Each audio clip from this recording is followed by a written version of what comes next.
राधे राधे दोस्तों। जैसे कि मैंने आपको एक फल तस्वीर में दिखाया था, उससे पूछा था कि उसके बारे में बताएं, लेकिन आज मैं उसके बारे में आपको पूरी डिटेल बताने जा रही हूँ। इस फल को कहते हैं रामफल। रामफल क्यों कहा जाता है? किंवदंतियों के अनुसार रामफल को भगवान राम ने भगवान वनवास के दौरान खाया था, इसलिए इसका नाम रामफल पड़ा। रामफल वास्तविक नाम अनूना रेटिकुला है, एक फल है। रामफल का फल बाहर से कठोर दिखता है, लेकिन अंदर से गूदेदार और मुलायम होता है।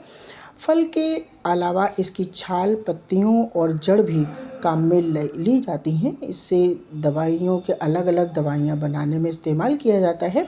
रामफल के बीज को खाने से बचना चाहिए। सीताफल के बीजों की तरह इसमें जहर होता है। यह एक जंगली फल है। अब इसे पेड़ जंगलों में भी यदाकदा ही मिलते हैं।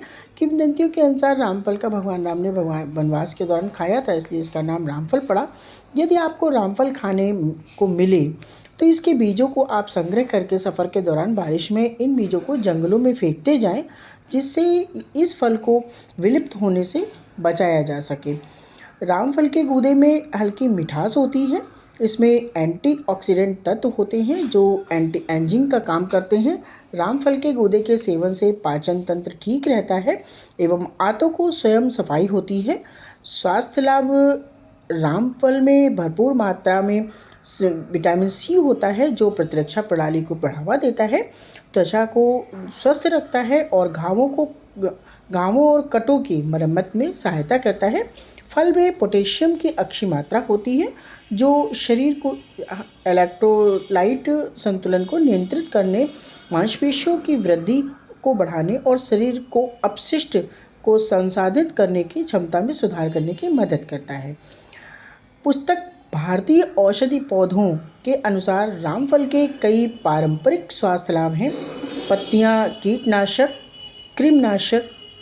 कृमिनाशक के रूप में कार्य करती हैं और जब बाहरी रूप से लगाई जाती हैं तो ये एक पस के रूप में या मवाद को खत्म करने में सहायता करती हैं। पके और कच्चे फल पेचिश से लड़ते हैं। छाल एवं शक्तिशाली कसैला और कृमिनाशक है। यूनानी की पूर्व एशियाई पारंपरिक चिकित्सा प्रणाली में चिकित्सक पत्तियों को वातहर के रूप में उपयोग करते हैं।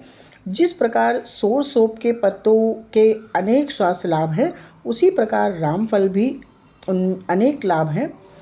International journal of pharmacy and pharmaceutical sciences में प्रकाशित 2012 के एक अध्ययन में पाया गया है कि चूहों पर परीक्षण करने के पर पत्तियों के अर्क में शक्तिशाली अल्सर रोधी गतिविधि देखी गई।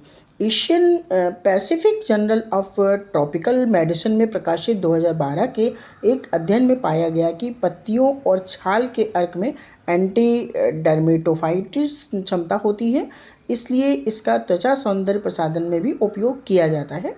International journal of research in pharmaceutical sciences में प्रकाशित 2011 के अध्ययन के अनुसार रामफल के पत्तों में कृमिनाशक गुण होते हैं। रामफल के उष्ण कटिबंधीय क्षेत्रों में जंगली रूप में पाए जाते हैं। पूर्व में असम, पश्चिम बंगाल, गुजरात, महाराष्ट्र और तमिलनाडु और केरल के निचले दक्षिण राज्यों में पेड़ 1300 तक की ऊंचाई पर अच्छी तरह उगते रहते हैं, लेकिन इससे अधिक नहीं। हालांकि फल ठंडी परिस्थितियों का काफ़ी हद तक सहन करते हैं, लेकिन वे गर्मी और नमी में पनपते हैं। भारत में रामफल कहाँ मिलेगा? भारत का मुख्य फैलने का मौसम मार्च से मई तक होता है, लेकिन कुछ क्षेत्रों में फल साल भर उपलब्ध रहते हैं। ज़्यादातर लोगों को रामफल के करीबी रिश्तेदार कस्टर्ड एप्पल को खोजने में आसानी होती है जब ये पतझड़ में आता है। रामफल आम उत्पादों की दुकानों में बहुत कम दिखाई देते हैं। कुछ बड़े मेट्रो सिटी मॉल में विशेष उत्पाद बेचने वाले कभी कभार रामफल मिल जाते हैं, लेकिन जिन गांवों में वे उगते हैं वहाँ उन्हें मिलने की संभावना अधिक होती है। रामफल के पकने की जांच: अपनी कच्ची अवस्था में रामफल छूने में कठोर होते हैं और उनकी त्वचा चमकदार हल्के रंग की होती है।